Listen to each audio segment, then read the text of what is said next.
Hi all. അങ്ങനെ നമ്മൾ കാത്തിരുന്ന ഈ ഒരു സെക്രട്ടേറിയറ്റ് അസിസ്റ്റന്റിന്റെ നോട്ടിഫിക്കേഷൻ വന്നിരിക്കുകയാണ്. അപ്പോൾ ഞാൻ കുറേ കാലമായി വീഡിയോ ഒക്കെ ചെയ്തിട്ട് നിങ്ങൾക്ക് അറിയാം, ഞാൻ ഇപ്പോൾ സർവീസ് കയറിയതിൻ്റെ ഭാഗമായിട്ടും അതുപോലെ കുറച്ച് പേഴ്സണൽ കാര്യങ്ങളൊക്കെ ബന്ധപ്പെട്ടാണ് വീഡിയോ ഒന്നും ചെയ്യാൻ പറ്റാതിരുന്നത്. പക്ഷേ ഇനി സ്ഥിരമായിട്ട് നമ്മൾ സെക്രട്ടേറിയറ്റ് അസിസ്റ്റന്റുമായി ബന്ധപ്പെട്ടും ഒക്കെ നമ്മൾ ചാനലിൽ വീഡിയോ ചെയ്യുന്നതായിരിക്കും. അപ്പോൾ നിങ്ങൾ സബ്സ്ക്രൈബ് ചെയ്ത് കൂടണേ. ടെസ്റ്റിനെ പറ്റി പറയാനുള്ള ഏറ്റവും പ്രധാനപ്പെട്ട ഒരു കാര്യം എന്ന് പറയുന്നത്, പലർക്കും പറ്റുന്ന ഒരു അബദ്ധം ഈ ഒരു പരീക്ഷയെ പറ്റി ഭയങ്കരമായ സ്വപ്നങ്ങളൊക്കെ കണ്ട് ഇത് പഠിക്കണം, അങ്ങനെ ചെയ്യണം, ഇങ്ങനെ ചെയ്യണം എന്ന് നന്നായി പ്രിപ്പറേഷനൊക്കെ നടക്കുന്നുണ്ടാവും. പക്ഷെ അവർക്ക് നല്ലൊരു റാങ്കിലേക്ക് എത്താൻ സാധിക്കാത്തൊരു ഘട്ടം പലപ്പോഴും ഉണ്ടാവാറുണ്ട്.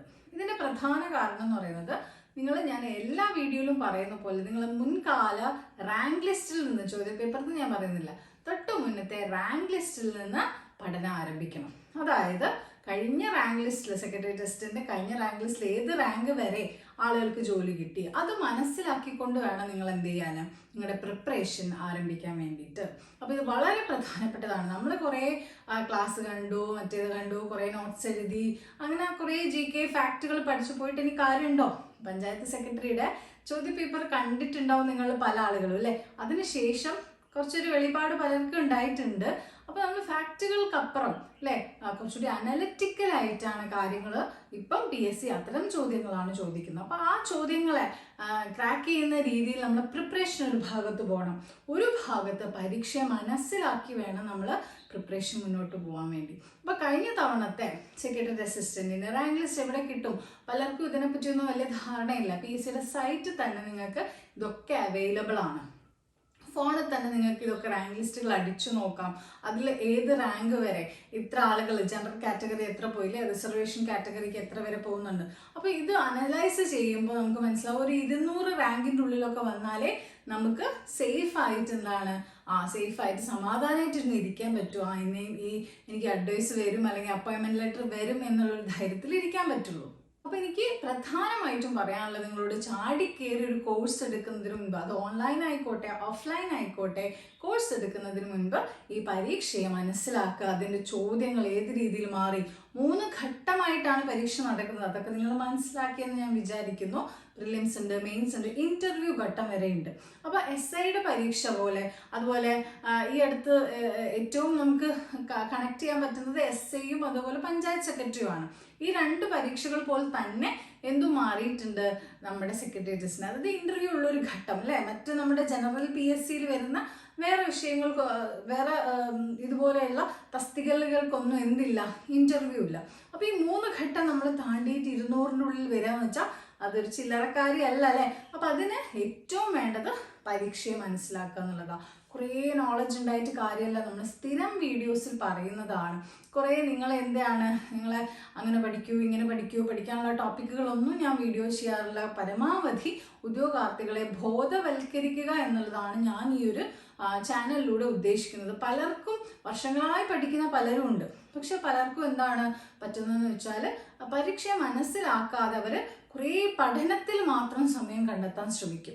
അത് കൂടുതൽ നമ്മളെ സ്ട്രെസ്ഫുൾ ആക്കുക അല്ലാതെ നമുക്ക് റിസൾട്ടിലേക്ക് എത്താൻ വേണ്ട പ്രധാനപ്പെട്ട കാര്യങ്ങൾ പലരും മറന്നു പോവുകയാണ് ചെയ്യുന്നത്. അപ്പോൾ ഇതിൽ പ്രധാനപ്പെട്ടത് ഞാൻ പറഞ്ഞ പോലെ റാങ്ക് ലിസ്റ്റ്, മുന്നത്തെ റാങ്ക് ലിസ്റ്റ് ചെക്ക് ചെയ്യണം. പഞ്ചായത്ത് സെക്രട്ടറിയുടെ ക്വസ്റ്റ്യൻ പേപ്പർ വളരെ പ്രധാനപ്പെട്ടതാണ്. ഇനി അതെങ്ങനെ അനലൈസ് ചെയ്യാം, അതിനെപ്പറ്റി നിങ്ങൾക്ക് ധാരാളം യൂട്യൂബ് വീഡിയോസ് ഓൾറെഡി അവൈലബിൾ ആണ്. ആ ഒരു ക്വസ്റ്റ്യൻ പേപ്പർ അനാലിസിസ് വീഡിയോസ് കാണാം. എങ്ങനെ ആൻസറിൽ എത്താം, ഇത്തരത്തിലുള്ള ചോദ്യങ്ങളെ നമുക്ക് എങ്ങനെ നേരിടാം എന്നുള്ളത് പ്രാക്ടീസിലൂടെ മാത്രമേ നമുക്ക് എന്ത് ചെയ്യാൻ പറ്റുള്ളൂ, ഇത്തരം ചോദ്യങ്ങളെ മറികടക്കാൻ സാധിക്കുള്ളൂ. അത് നമ്മൾ ആദ്യം റിയലൈസ് ചെയ്യണം. കുറേ ഫാക്റ്റുകൾക്ക് അപ്പുറം പ്രാക്ടീസ് വളരെ പ്രധാനപ്പെട്ടതാണ്. അപ്പോൾ അതാണ് രണ്ടാമതായിട്ട് എനിക്ക് പറയാനുള്ളത്. അപ്പോൾ നിങ്ങൾ ചോദിക്കുക, എവിടെ നിന്നാണ് ഇത്തരം ചോദ്യങ്ങൾ എനിക്ക് കിട്ടുക? ഓഫ് കോഴ്സ് തൊഴിൽ വാർത്തയിലും തൊഴിൽ വീഥിയിലും ഒക്കെ ഇത്തരത്തിലുള്ള സ്റ്റേറ്റ്മെന്റ് ചോദ്യങ്ങളൊക്കെ ഇപ്പോൾ വരുന്നുണ്ട്. അപ്പോൾ അത് പ്രാക്ടീസ് ചെയ്യണം തീർച്ചയായിട്ടും. പിന്നെ ഏറ്റവും വലിയൊരു സാഡ് റിയാലിറ്റി എന്ന് പറയുന്നത്, കേരളത്തിൽ ബെസ്റ്റ് ആയിട്ടുള്ളൊരു ഡിഗ്രി ലെവൽ പരീക്ഷകൾക്ക് കോഴ്സ് കൊടുക്കുന്ന നല്ല ഇൻസ്റ്റിറ്റ്യൂഷൻസ് വളരെ കുറവാണ്. അത് പറയാതിരിക്കാൻ പറ്റില്ല. അങ്ങനത്തെ ഫാക്കൽറ്റീസും വളരെ കുറവാണ് അല്ലേ. അപ്പോൾ അതിൽ നമുക്ക് ഏറ്റവും പ്രധാനമായിട്ട് പറയാൻ പറ്റുന്ന അനുദീപ് വ്ളോഗ്സ് തന്നെയാണ്. അവരാണ് പിന്നും നമുക്ക് ബെറ്റർ ആയിട്ടുള്ള കണ്ടന്റ്സ്, ഡിഗ്രി തല പരീക്ഷകൾക്ക് തരുന്ന ഏറ്റവും നല്ല ചാനൽ അവരുടേത് തന്നെയാണ്. അതുകൊണ്ട് തന്നെ നിങ്ങൾക്ക് അത്തരം ചാനലുകളൊക്കെ ഫോളോ ചെയ്യാം, കോഴ്സുകൾ എടുക്കാം. ഞാൻ ഒരിക്കലും അവരെ പ്രൊമോട്ട് ചെയ്തുകൊണ്ട് സംസാരിക്കുകയൊന്നുമല്ല. എൻ്റെ ഒരു പേഴ്സണലായിട്ടുള്ള ഒപ്പീനിയൻ പറഞ്ഞു എന്ന് മാത്രമേ ഉള്ളൂ. അതുകൊണ്ട് ക്വസ്റ്റ്യൻ പേപ്പറിൽ നമ്മൾ പറഞ്ഞു മുൻകാല റാങ്ക് ലിസ്റ്റുകളും ചെക്ക് ചെയ്യണമെന്ന് പറഞ്ഞു. ഇനി മൂന്നാമതായിട്ട് എനിക്ക് പറയാനുള്ളതെന്ന് വെച്ചാൽ ഇംഗ്ലീഷ്, മാത്സ്, മലയാളം ഇതിൻ്റെ ഒരു പ്രാധാന്യം. അത് നിങ്ങൾ ഏത് പരീക്ഷ എടുത്തു നോക്കിയാലും അതിൽ ഈ 3 വിഷയങ്ങൾക്ക് വലിയൊരു പ്രാധാന്യം തന്നെയുണ്ട്. നിങ്ങൾ കുറേ GK പഠിച്ച് പലരും സമയം കളയാതെ ഈ 30 മാർക്ക്, മെയിൻസിൻ്റെ കാര്യത്തിൽ 30, പ്രിലിംസിലേക്ക് വരുമ്പോൾ 50 ആണല്ലേ, ആ ഒരു മാർക്ക് വളരെ സേഫായിട്ട് കയ്യിൽ പിടിക്കാൻ നോക്കുക. അത് വളരെ പ്രധാനപ്പെട്ടതാണ്. ഇനി നിങ്ങൾ ഈ വിഷയങ്ങളിൽ വീക്ക് ആണെങ്കിൽ ഓക്കെ, നിങ്ങൾക്ക് GK നോക്കാം. അപ്പോൾ ക്വസ്റ്റ്യൻ പേപ്പറിന് അല്ലെങ്കിൽ ആ ഒരു മാർക്ക് ഡിസ്ട്രിബ്യൂഷനെ നിങ്ങൾ ബുദ്ധിപരമായിട്ട് വേണം കാണാൻ വേണ്ടി. അല്ലാണ്ട് കുറേ കാട് കയറി പഠിച്ചു പോയിട്ട് കാര്യമല്ല. എപ്പോഴും പറയുന്നത് പോലെ അനാലിസിസ് ചെയ്തിട്ട് പഠിക്കുക. ഇനി മെയിൻസിനെ പറ്റി നിങ്ങൾ വെറി ചെയ്യേണ്ട ആവശ്യമില്ല. പഞ്ചായത്ത് സെക്രട്ടറി ഒക്കെ എഴുതിയ ആൾക്കാർക്ക് അറിയാം, പ്രിപ്പയർ ചെയ്തവരും പ്രിപ്പയർ ചെയ്യാത്തവരും തമ്മിൽ വലിയ വ്യത്യാസമൊന്നും ഉണ്ടായിരുന്നില്ല. ഞാൻ അത്യാവശ്യം പ്രിപ്പയർ ചെയ്തിരുന്നു, പക്ഷെ പ്രിപ്പയർ ചെയ്യാത്ത കുറേ ആളുകൾക്ക് നല്ലോണം സ്കോർ ചെയ്യാൻ പറ്റിയിട്ടുണ്ട്. കാരണം ലോജിക്ക് വർക്കാവുന്ന ആളുകൾ, ബേസിക് ഫാക്റ്റുകൾ അറിഞ്ഞുകൊണ്ട് അനലിറ്റിക്കലായിട്ട് കാര്യങ്ങൾ കാണുന്ന ആളുകൾക്ക് നന്നായി സ്കോർ ചെയ്യാൻ പറ്റുന്ന തരത്തിലാണ് ഇപ്പോഴുള്ള ഡിഗ്രി ലെവൽ പരീക്ഷകളുടെ മെയിൻസ് ചോദ്യങ്ങൾ. സോ അത് മനസ്സിലാക്കിക്കൊണ്ട് നിങ്ങൾ നിങ്ങളുടെ പഠന രീതി ഒന്ന് ചേഞ്ച് ചെയ്യണം. ക്വസ്റ്റ്യൻ പേപ്പർ ഇത്തരത്തിലുള്ള ക്വസ്റ്റ്യൻസ് അനാലിസിസ് ചെയ്തുകൊണ്ട് മുന്നോട്ട് പോകാൻ ശ്രമിക്കുക. അപ്പോൾ ഈ 3 കാര്യങ്ങൾ പ്രധാനമായി ശ്രദ്ധിക്കണം. മുൻകാല റാങ്ക് ലിസ്റ്റുകൾ നോക്കുക, അതുപോലെ ചോദ്യങ്ങൾ മാറില്ലേ, ആ ചോദ്യങ്ങളെ മനസ്സിലാക്കാൻ ശ്രമിക്കുക. അപ്പോൾ ഇത് പ്രാക്ടീസ് ചെയ്യുക, ഇത്തരം ചോദ്യങ്ങൾ പ്രാക്ടീസ് ചെയ്തുകൊണ്ടിരിക്കുക.